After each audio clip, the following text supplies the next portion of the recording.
Assalamualaikum warahmatullahi wabarakatuh. Perkenalkan, nama saya Muhammad Aksanul Rizqullah, NIM 220 1110179. Saya dari Fakultas Syariah Prodi Hukum Keluarga Islam. Di sini saya akan mempresentasikan tentang fikih ibadah kaum difabel. Yang pertama, yakni pengertian difabel. Kata disabilitas berasal dari kata disable and disability, yang artinya adalah cacat atau ketidakmampuan ataupun cacat jasmani. Yang terdiri dari kata dis berarti tidak dan ability berarti mampu. Jadi arti disability adalah ketidakmampuan. Selain istilah disabilitas, terdapat istilah lain yang digunakan untuk penyebutan penyandang cacat atau difabel. Kata difabel pertama sekali diperkenalkan oleh Mansur Fakih pada tahun 1995 yang berasal dari bahasa Inggris, yaitu differentially able, yang artinya orang-orang yang berkemampuan berbeda, yang kemudian dalam bahasa Indonesia menjadi difabel.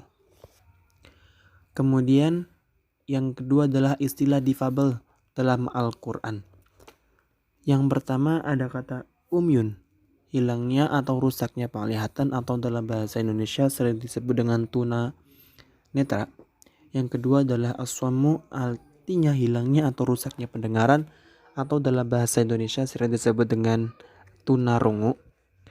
Terus kemudian ada bukmun, hilangnya kemampuan berbicara, atau bahasa Indonesianya yakni tunawicara. Kemudian ada al-a'raj, hilangnya atau rusaknya kaki ataupun pincang, dalam bahasa Indonesia yakni tunadaksa.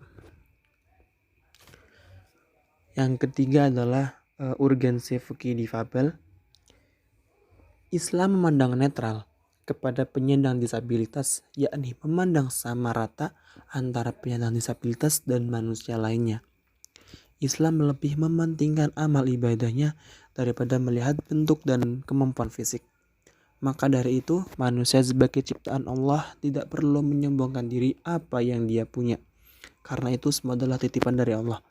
Maka sebaiknya kita sebagai makhluk ciptaan Allah untuk selalu senantiasa bersyukur apa yang diberikan oleh Allah. Hal ini menunjukkan bahwa Islam tidak memandang remeh dan juga tidak memandang rendah orang penyandang disabilitas. Malah sebaliknya, agama Islam memberikan keringanan pada kaum disabilitas supaya tetap ibadah kepada Allah dilakukan dengan tanpa memperberat keadaan kaum disabilitas. Oleh sebab itu, kita harus mempunyai prihatin khusus kepada kaum disabilitas, karena mereka juga mempunyai hak dan kewajiban yang sama seperti yang lainnya. Maka dari itu, dengan adanya pembahasan fikih disabilitas ini, bentuk perhatian kita kepada kaum disabilitas agar senantiasa beribadah kepada Allah secara sempurna tanpa memandang keadaan fisiknya. Kemudian ada landasan dasar fikih dalam mempertimbangkan hal yang esensial seperti fikih difabel. Yang pertama adalah kaidah memudahkan dan menghilangkan kesulitan, kesukaran dan kesempitan. At-tasyir wa raf al-haraj. Kemudian yang kedua adalah kaidah perubahan fatwa, yaitu karena perubahan masa dan tempat, atau bahasanya taghyir al-fatwa bitaghayyur al-zaman wal makan. Kemudian yang ketiga adalah kebiasaan atau urf. Local wisdom, kearifan lokal. Pentingnya posisi urf dalam teori hukum Islam merupakan kesepakatan ijma'ul ulama. Berikutnya adalah pandangan Islam terhadap kaum difabel. Yang pertama adalah posisi manusia sebagai makhluk hidup. Yang kedua adalah manusia yang cakap hukum dan cakap bertindak. Yang ketiga adalah kesamaan hak dan kewajiban. Yang keempat adalah kewajiban keluarga, masyarakat, dan negara. Kemudian keharaman stigma dan diskriminasi. Yang terakhir adalah prinsip-prinsip kemudahan dalam Islam.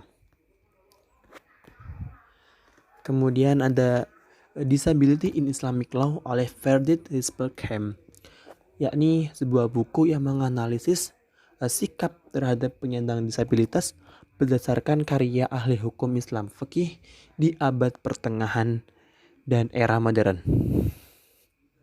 Dalam literatur hukum Islam, penyandang disabilitas disebutkan secara sporadis dan seringkali dalam topik yang luas seperti kewajiban agama, jihad, pernikahan, dan lain-lain. Tetapi jarang sekali sebagai subjek dengan haknya sendiri. Sejauh ini sangat sedikit yang telah ditulis tentang penyandang disabilitas dalam konteks Islam secara umum. Apalagi mengacu pada hukum Islam ini. Ini adalah sebuah buku inovasi dari buku tersebut. Kontribusi utama disabilitas dalam hukum Islam adalah fokusnya pada penyandang disabilitas dan menggambarkan tempat dan status yang diberikan oleh hukum Islam kepada mereka, serta bagaimana undang-undang tersebut membayangkan partisipasi mereka dalam kehidupan beragama, sosial, dan komunal. Secara keseluruhan, undang-undang tentang penyandang disabilitas menunjukkan pandangan sosial yang sangat maju untuk dinilai dari pertimbangan dan argumen para ahli hukum Muslim. Sarjana hukum Islam, kedokteran dan etika, studi Islam, sosiologi, pekerjaan sosial dan hukum, dan siapapun yang tertarik dengan penelitian komparatif penyandang disabilitas di berbagai budaya dan agama akan menemukan banyak informasi bermanfaat dalam buku Disability in Islamic Law. Yang berikutnya adalah contoh permasalahan kontemporer. Saya ambil contoh wudhu. Wudhu merupakan syarat sahnya sholat. Lantas bagaimana bagi saudara kita yang menyandang disabilitas daksa, yang tidak mempunyai tangan maupun kaki? Bagaimana cara bagi kaum disabilitas daksa untuk berwudu? Jawabnya, caranya adalah dengan membasuh anggota tubuh yang masih tersisa. Apabila yang tersisa siku, maka sunnah membasuh di atasnya. Tapi jika kondisi tidak memungkinkan, maka dapat meminta tolong kepada orang lain. Sedangkan apabila tidak menemukan orang yang bisa membantunya dalam berwudu, maka boleh sholat dengan tanpa wudu. Tetapi harus mengulangi sholatnya kembali apabila menemukan untuk memungkinkan untuk berwudu. Hal ini dijelaskan dalam kitab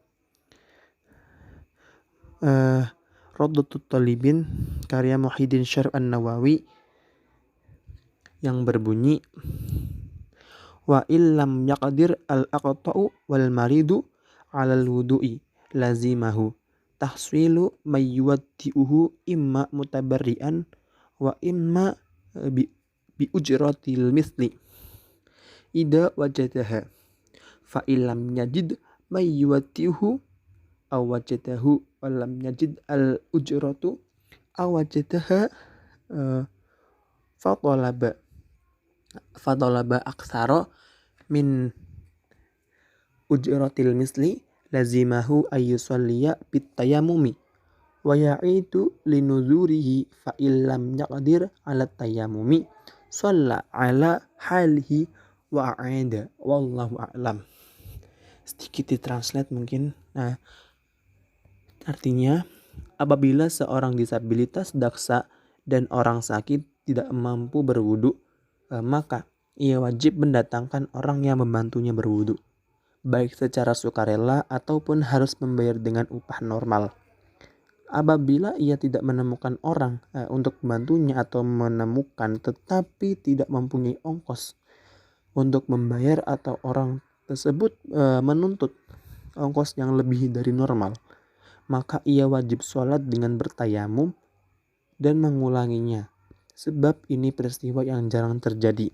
Apabila ia tidak mampu untuk bertayamum, maka harus sholat tanpa wudu dan tayamum, namun harus mengulanginya. Kemudian sedangkan perihal orang yang tidak memiliki bagian tangan hingga siku, maka dia tidak wajib lagi membasuh sisa tangannya tersebut. Dengan kata lain, dia bisa langsung beralih ke anggota tubuh lainnya untuk melanjutkan wudhu. Keterangan tersebut tertera pada kitab Majmu' Syarah Muhadzab yang berbunyi wa qala al-musannif wa in kana aqta'ul yadi wa lam yabqa min muhallil fardi syai'un fala fardu alaihi. Fihi ikhtirazun mimma idza baqiya min mahallil fardi syai'un fa innahu yajibu ghusluhu bila khilafin. Li haditsin Abi Hurairah radhiyallahu anhu anna Rasulullah sallallahu alaihi wasallam qala wa idza amartukum bi syai'in fa'tu minhu mastata'tum rawahul Bukhari wa Muslim. Yang artinya perkataan musannif atau perkataan mu'aliful kitab, yakni apabila seorang tidak mempunyai tangan dan tidak tersisa sedikit pun dari bagian yang wajib, maka tidak ada kewajiban membasuh tangan atasnya. Di dalamnya terdapat kesimpulan bahwa kalau masih tersisa sedikit bagian yang wajib dibasuh, maka hukum pembasuhnya adalah wajib tanpa ada perbedaan pendapat. Hal ini didasarkan pada sabda Nabi Muhammad, apabila aku memerintahkan kalian sesuatu, maka lakukan sebatas kemampuan kalian. Hadis riwayat Bukhari wa Muslim. Mungkin itu saja yang bisa saya sampaikan. Sebelumnya ada kata-kata menjadi difabel tidak berarti didiskualifikasi dari memiliki akses ke setiap aspek kehidupan. Terima kasih. Kurang lebihnya mohon maaf. Wallahul muwaffiq ila aqwamit thoriq. Assalamualaikum warahmatullahi wabarakatuh.